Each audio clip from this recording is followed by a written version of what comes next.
Earlier this afternoon, Donald Trump was arraigned on a New York Supreme Court indictment returned by a Manhattan grand jury on 34 felony counts of falsifying business records in the first degree. 34 false statements made to cover up other crimes. These are felony crimes in New York State, no matter who you are. The defendant claimed that he was paying Michael Cohen for legal services performed in 2017. This simply was not true. Why did Donald Trump repeatedly make these false statements? The evidence will show that he did so to cover up crimes relating to the 2016 election. Donald Trump, executives at the publishing company American Media Incorporated, Mr. Cohen, and others agreed in 2015 to a catch and kill scheme. That is, a scheme to buy and suppress negative information to help Mr. Trump's chance of winning the election. As part of this scheme, Donald Trump and others made 3 payments to people who claimed to have negative information about Mr. Trump. To make these payments, they set up shell companies, and they made yet more false statements, including, for example, in AMI, American Media Incorporated's business records. One of the 3 people that they paid to keep quiet was a woman named Stormy Daniels.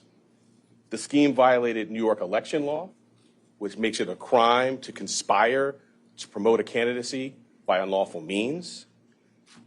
The $130,000 wire payment exceeded the federal campaign contribution cap, and the false statements in AMI's books violated New York law.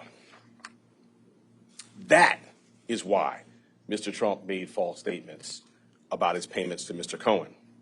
He could not simply say that the payments were a reimbursement for Mr. Cohen's payments to Stormy Daniels.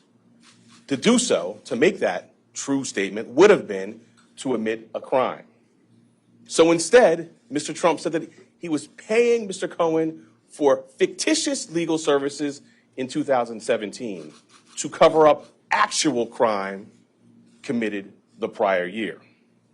As this office has done time and time again, we today uphold our solemn responsibility to ensure that everyone stands equal before the law. No amount of money and no amount of power changes that enduring American principle. Thank you very much, everybody. We have to save our country. God bless you all. God bless you all. And I never thought anything like this could happen in America. Never thought it could happen. The only crime that I have committed is to fearlessly defend our nation from those who seek to destroy it.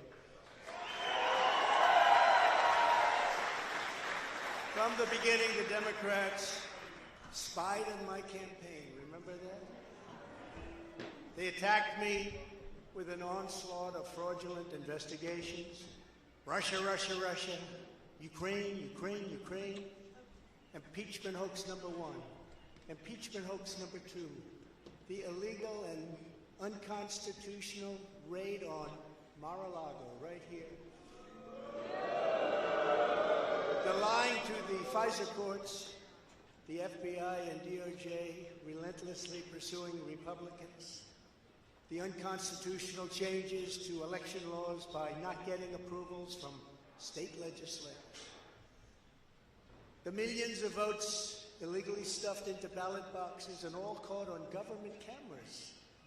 And just recently, the FBI and DOJ in collusion with Twitter and Facebook in order not to say anything bad about the Hunter Biden laptop from hell, which exposes the Biden family as criminals and which, according to the pollsters, would have made a 17-point difference in the election result. And we needed a lot less than that, like about 16.9. It would have been in our favor, not my favor, our favor, because our country is going to hell. And we remember the 51 intelligence agents who said Hunter Biden's laptop was Russian disinformation. It didn't exist. It was Russian disinformation. Remember that? And that was all confirmed strongly by the FBI when they all knew that it wasn't Russian disinformation.